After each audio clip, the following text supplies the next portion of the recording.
بخاری شریف کی روایت ہے، آدمی جب فوت ہو جاتا ہے انقطع عملہ الا ثلاث، اس کے اعمال منقطع ہو جاتے ہیں سوائے 3 کے، اور ان میں سے ایک ہے ولد صالح، اگر اس نے اپنے پیچھے نیک اولاد چھوڑی تو یہ نیک اولاد اپنے ماں باپ کے لیے صدقہ جاریہ بن جاتی ہے۔ امام غزالی رحمۃ اللہ علیہ لکھتے ہیں کہ جب مومن کو اللہ تعالیٰ اولاد عطا فرماتے ہیں اور وہ ان کو نیکی کے راستے پر لاتا ہے، تعلیم و تربیت کا خیال کرتا ہے، اور وہ کلمہ گو بنتے ہیں، نیک بنتے ہیں، تو اولاد کے ہر سانس پر ماں باپ کے نام اعمال میں اللہ ایک نیکی لکھا کرتے ہیں۔ یہ اولاد نیک بن جائے، یہ پوری زندگی کا غم ہے، یہ مہینے اور سال کی بات نہیں ہے، یہ پوری زندگی کا غم۔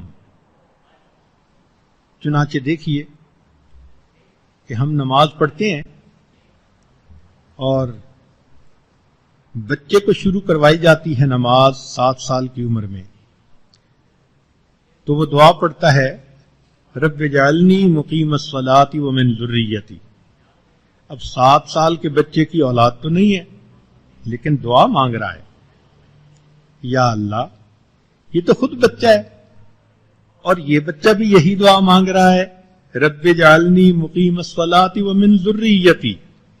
تو شریعت نے کہا کہ اصل مقصد یہ ہے کہ اللہ کے علم میں ہے جب یہ بچہ بلوغ کی عمر کو پہنچے گا اور اس کی شادی ہوگی تو اس کی اولاد ہوگی، اس ہونے والی اولاد کی دعا اس کو اس عمر میں سکھائی گئی ہے۔ اب سوچئے کہ جس نے 7 سال کی عمر میں اولاد کی نیکی کی دعا مانگنی شروع کی اور مانگتے مانگتے اس کے بال سفید ہو گئے، اگر پھر اس کی اولاد نیک نہ بنے تو باپ کے دل پہ کیا گزرتی ہے۔ اس لیے یہ پوری زندگی کا غم ہے۔ عمران علیہ السلام کی زوجہ امید سے ہیں، ابھی بچہ نہیں ہوا، اس وقت سے دعا مانگتی ہیں رب انی نذرت لک ما فی بطنی محررا فتقبل منی۔ اے اللہ، جو میرے بطن میں ہے میں نے اس ہونے والے بچے یا بچی کو دین کے لیے وقف کر دیا، اللہ اس کو قبول کر لیجئے۔ اب سوچئے کہ ماں کے پیٹ میں ہے ابھی بچہ اور ماں کو اس کی نیکی کی فکر لگی ہوئی ہے، پھر یہ بچے جب جوانی کی عمر کو پہنچتے ہیں تو ماں باپ کو فکر ہوتی ہے۔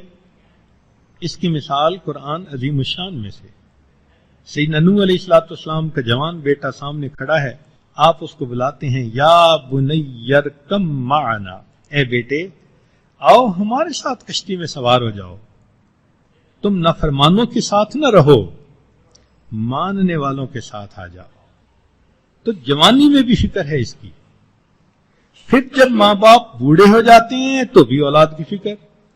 قرآن مجید نے گواہی دی، فرمایا ام کنتم شہداء اذ حضر یعقوب الموت اذ قال لبنیہ ما تعبدون من بعدی۔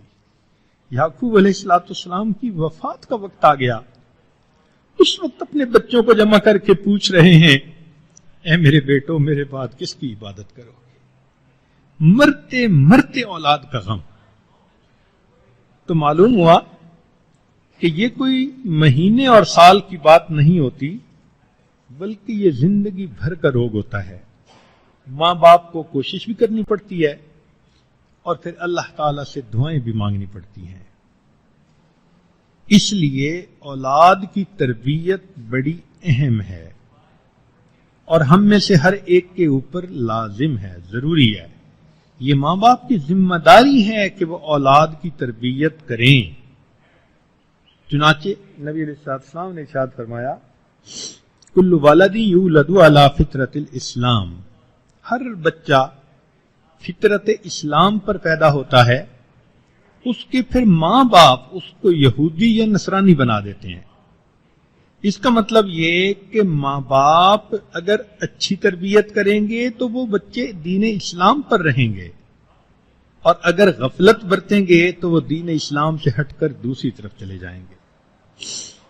اس لیے شریعت نے کہا یا ایھا الذین آمنوا قوا انفسکم واہلیکم نارا، اے ایمان والو اپنے آپ کو اور اپنے اہل خانہ کو جہنم کی آگ سے بچاؤ.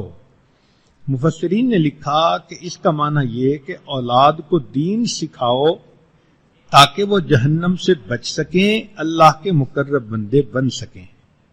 تو یہ حکم خداوندی ہے کہ ہم اپنی اولاد کو دیندار بنانے کے لیے ہر ممکن کوشش کریں. حدیث مبارکہ میں اس کو اور زیادہ ایکسپلین کر دیا گیا.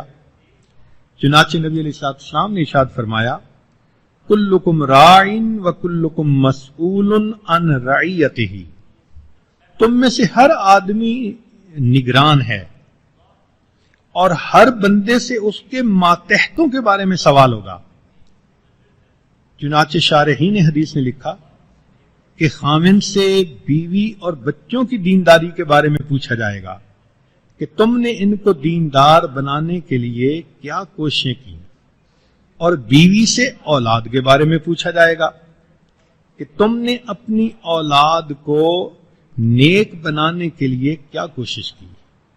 ہر عورت اس کی پابند ہے کہ اپنے بچوں کو نیک اور دیندار بنائے. اگر نہیں بنائے گی تو یہ اولاد قیامت کے دن پکڑ کا سبب بن جائے گی.